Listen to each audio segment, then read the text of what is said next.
Assalamualaikum warahmatullahi wabarakatuh.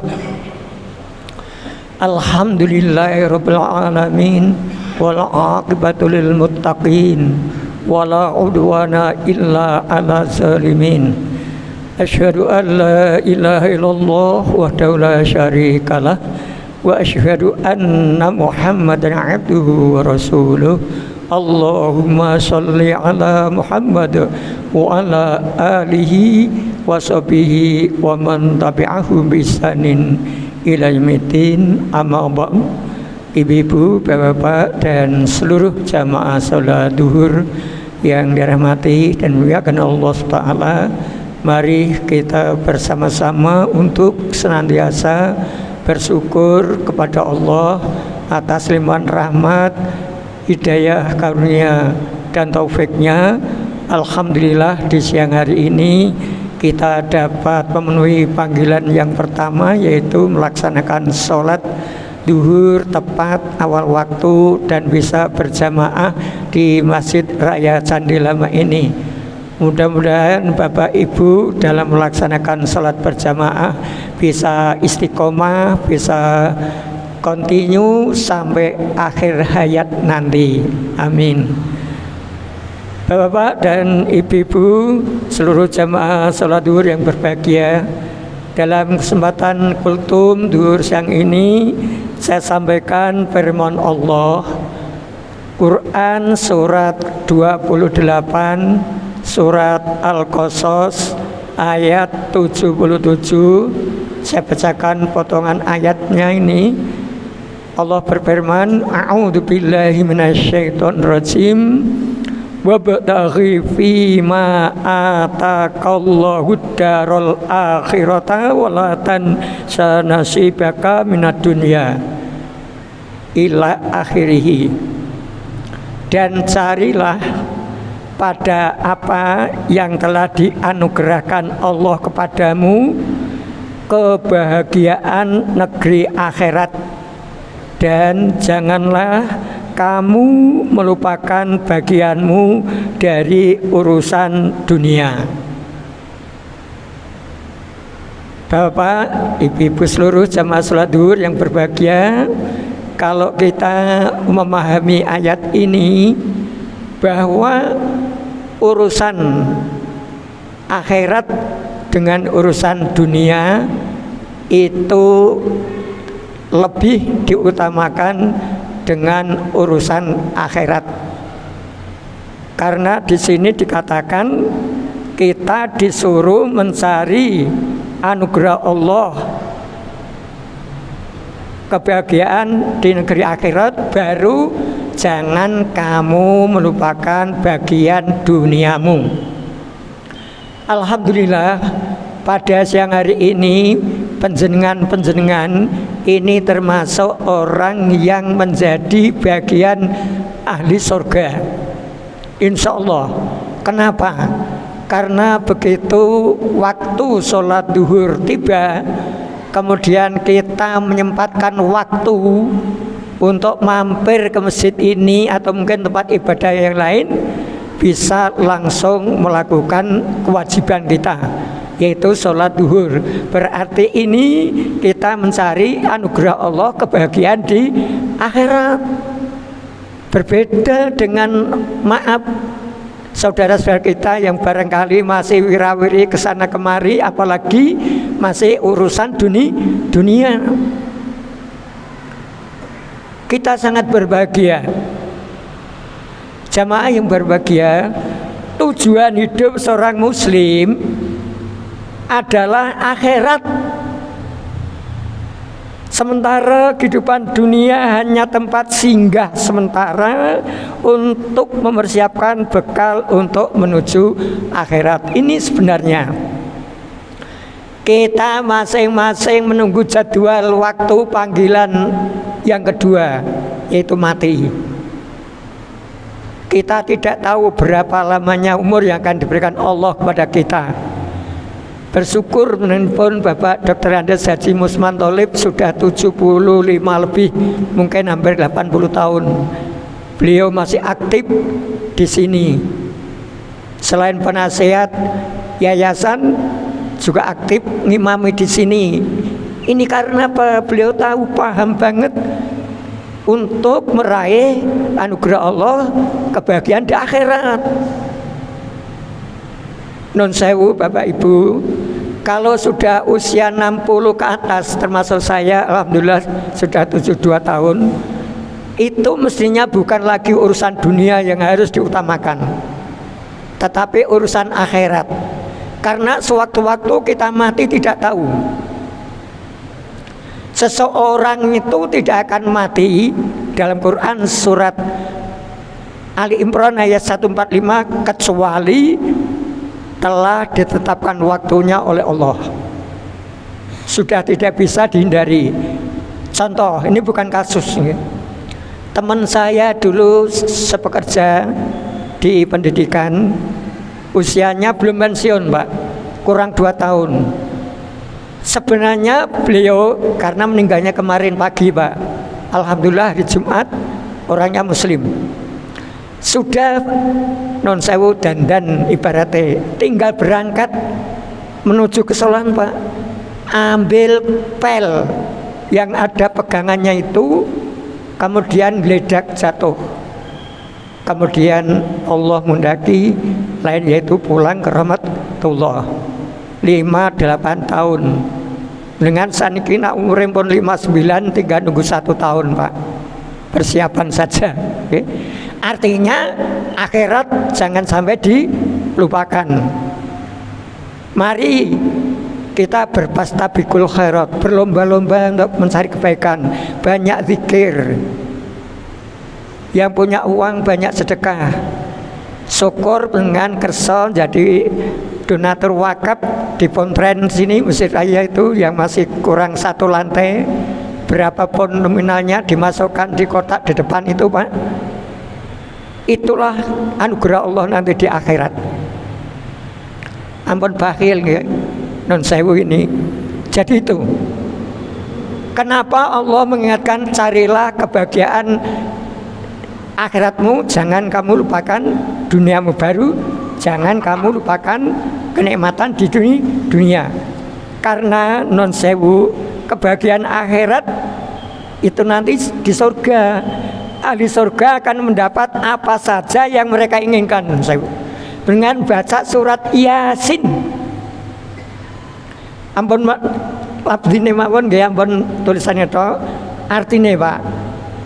Surat Yasin ayat 57 itu Allah berfirman, a'udzubillahi minasyaitonirrajim, lahum fiha faqiyatu wa lahum ma yad'un. Di surga itu memperoleh buah-buahan dan memperoleh apa saja yang mereka inginkan. Ini loh agra dari Allah nanti di akhirat. Orang kita saja di dunia ini mau pengen buah apa saja harus keluar uang. Itu pun harus ke pasar Pak, kecuali kalau nanam sendiri. Gimana? Ini Allah sudah beritahu, di surga nanti kalian bersenang-senang akan dapat beban dan apa saja yang kita inginkan, sabi Pak Bu. Subhanallah. Ini loh, maka kita carilah kebahagiaan akhirat, jangan kamu melupakan bagian urusan dunia ini. Tapi jangan dibalik Pak. Carilah kebahagiaan akhiratmu, carilah kebahagiaan duniamu, jangan kamu lupakan bagian akhiratmu. Nah ini namanya mendustakan ayat Allah Pak. Sakar PDW gitu. Sama kan, mestinya iyyaka na'budu wa iyyaka nasta'in. Nyembah dulu pada Allah, baru minta pertolongan. Jangan maunya minta pertolongan baru mau menyembah. Yeah. Nah ini kemudian berikutnya, kehidupan akhirat itu lebih baik dan kekal abadi. Allah berfirman, wal akhiratu khairu wa abqa. Quran surat 87, surat Al-A'la ayat 17. Padahal kehidupan akhirat itu lebih baik dan lebih kekal. Subhanallah, ya Allah. Kalau umat Islam itu semuanya paham ayat ini, tentunya dia tidak akan melebihkan cintanya dunia melebihi cintanya dengan akhirat. Kalau tahu Pak masjid ini jamaah penuh Pak, saya setuju niku. Karena apa? Pahalanya sholat berjamaah kan banyak. Sholat berjamaah 2 orang dengan 3 orang lebih utama yang 3 orang, dan seterusnya. Maka non saya penjenengan ketika sholat berjamaah kemudian jamaahnya banyak, seneng Pak, daripada yang hanya 2 orang. Minimal kan memang 2 orang gitu.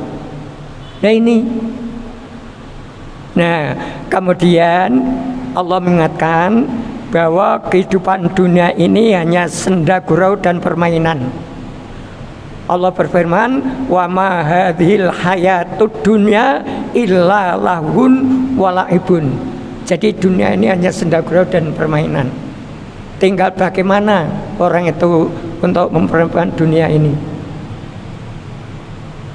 Wa inna darul akhirata layal hayawan. Dan sungguhnya negeri akhirat itulah kehidupan yang sebenarnya Bapak Ibu. Kan kita nanti kan mati. Umur manusia rata-rata 60 sampai 70 tahun. Kata Rasulullah kalau ada yang lebih itu kan sedikit. Itu bukti nyata Pak. Bukti. Nih. Nah ini kenapa kita bersusah payah jempali anon saya ibaratnya awan gawe bengi ke awan sing dioyak duit sampai lupa akhirat, padahal nanti mati ditinggalkan loh Pak. Tidak ada yang bawa sama sekali kecuali 3 lapis kain kafan laki-laki dan amal yang soleh paling nanti. Nah itulah Bapak Ibu, mudah-mudahan materi ini bisa dipahami dan kita diingatkan oleh Allah khususnya bagi pencinta-pencinta dunia yang mereka melupakan akhirat dengan buka Quran surat Hud. Buka Quran surat Hud surat 11 ayatnya 15 dan 16, bahwa barang siapa yang menghendaki kehidupan dunia dengan segala perhiasannya, Allah berkata, tidak aku rugikan sekecil apapun, aku penuhi, kata Allah. Tetapi di akhirat dia nanti tidak dapat apa-apa ila nar, kecuali neraka Pak. Dan apa yang diusahakan di dunia, apa saja, usaha apa saja, pekerjaan apa saja, itu lenyap nanti di akhirat. Nah dunia perhiasannya itu apa saja? Harta benda, jabatan, kekuasaan, kedudukan, pangkat, itu Pak, perhiasan hidup manusia. Kalau itu yang dikejar, kata Allah, neraka. Apalagi Bapak Ibu di sini seorang ulama besar namanya Syekhul Islam Ibnu Taimiyah rahimahullah berkata, orang Islam dan beriman yang benar maka ia tidak suka dengan kedudukan dan jabatan, karena kecintaan manusia kepada jabatan dan kepemimpinan merupakan sumber kejahatan dan kezoliman. Ini ulama besar Pak. Ini ditulis dalam kitab Majmu' Fatawa juz 18 halaman 162. Jadi itu Pak, orang yang terlalu cinta dengan dunia, yang namanya pangkat, kekuasaan, jabatan, kedudukan, apapun yang disemat mereka, itu sumber kejahatan Pak, kezaliman. Percaya mboten Pak? Kemarin Pilpres gitu, 14 Februari 2024, apa yang terjadi? Kecurangan, kezaliman. Itu yang terjadi. Karena Pak, ambisi jabatan. Apalagi setelah dia itu nanti siapapun orangnya, apapun jabatannya, tetapi dia tidak amanah Pak, hanya ngejar jabatan saja. Di dalam hadis ini sahih Pak, Bukhari Muslim. Ini terdapat dalam buku kajian Ramadan yang ditulis Syekh Muhammad bin Saleh Al-Utsaimin rahimahullah itu halaman 316, para penguasa, para penjabat tetapi penipu, dia mati, haram masuk surga. Hadisnya muttafaq alaih, Pak. Boten percaya mun kula duduhke nggone. Mula nak jenengan pikantuk jabatan apapun, dimanapun, apapun statusnya, jabatan rendah atau tinggi, harus amanah, Pak. Tidak, wah aku harus diangkat, aku berkelangan duit, harus balik duitku. Nah ini, Pak, paling banyak para pejabat seperti itu, Pak. Ya tidak semua sih, masih ada 1-2, tapi kan kalah dengan yang banyak. Kenapa? Mereka tidak paham tentang dunia. Padahal tadi saya sampaikan, wong kuwi nek mati, kuwi ora bakal nggawa apa-apa. Panggonane tempat yang gelap. Ora ono kancane, mlaku wae ra iso, diterke sisan. Penak, Pak. Kenapa bawa mobil ambulan? Gitu. Tapi awas nanti dalam kubur sudah mulai ada siksa kubur. Bagi siapa? Orang-orang yang tidak amanah, Pak. Ya kita doakan saja nanti para pemimpin yang baru saja nanti dilantik itu menjadi para pemimpin yang amanah, bukan seperti yang sudah terjadi. Nggih. Harus bisa menyejahterakan rakyat. Orang bodoh terus, insya Allah dia masuk surga. Demikian Bapak Ibu, jadi surat Al-Qasas tadi, surat 28 ayat 77, kita jangan sampai melalaikan urusan akhirat. Kita cari dunia akhirat. Loh Pak, tapi kan ada itu doa, Rabbana atina fid dunya hasanah wa fil akhirati hasanah wa qina adzabannar. Ini kan doa, Pak. Gitu? Doa mohon kepada Allah. Tapi kan fokusnya tetap kita mencari akhirat dulu. Jangan sampai melupakan bagian dunia, yaitu kerja. Terakhir, Bapak Ibu, setiap habis sholat wajib, berulang kali saya sampaikan, termasuk beliau Pak Musman Tholib juga menyampaikan, jangan sampai lupa tidak membaca ayat kursi sebelum dzikir, nggih. Walaupun pekerjaan nunggu di belakang kita baca dulu, Pak. Kenapa? Barang siapa habis sholat wajib membaca ayat kursi, masuk surga tanpa ada halangan kecuali kematian. Kenapa? Kita hilangkan sia-sia. Tidak dengarkan kultum tidak apa-apa, tapi sholatnya monggo dijaga. Katanya pengen menjadi ahli surga. Nah, demikian. Apabila ada tutur kata saya yang kurang berkenan, saya maaf. Mudah-mudahan bermanfaat bagi diri saya dan panjenengan. Dengan saya doakan selalu diberi umur yang berkah dan bermanfaat oleh Allah, diberi rezeki juga yang halal, ya. Amin. Mari kita tutup dengan doa kafaratul majlis. Subhanakallahumma wa bihamdika asyhadu an la ilaha illa anta astaghfiruka wa atubu ilaik. Assalamualaikum warahmatullahi wabarakatuh.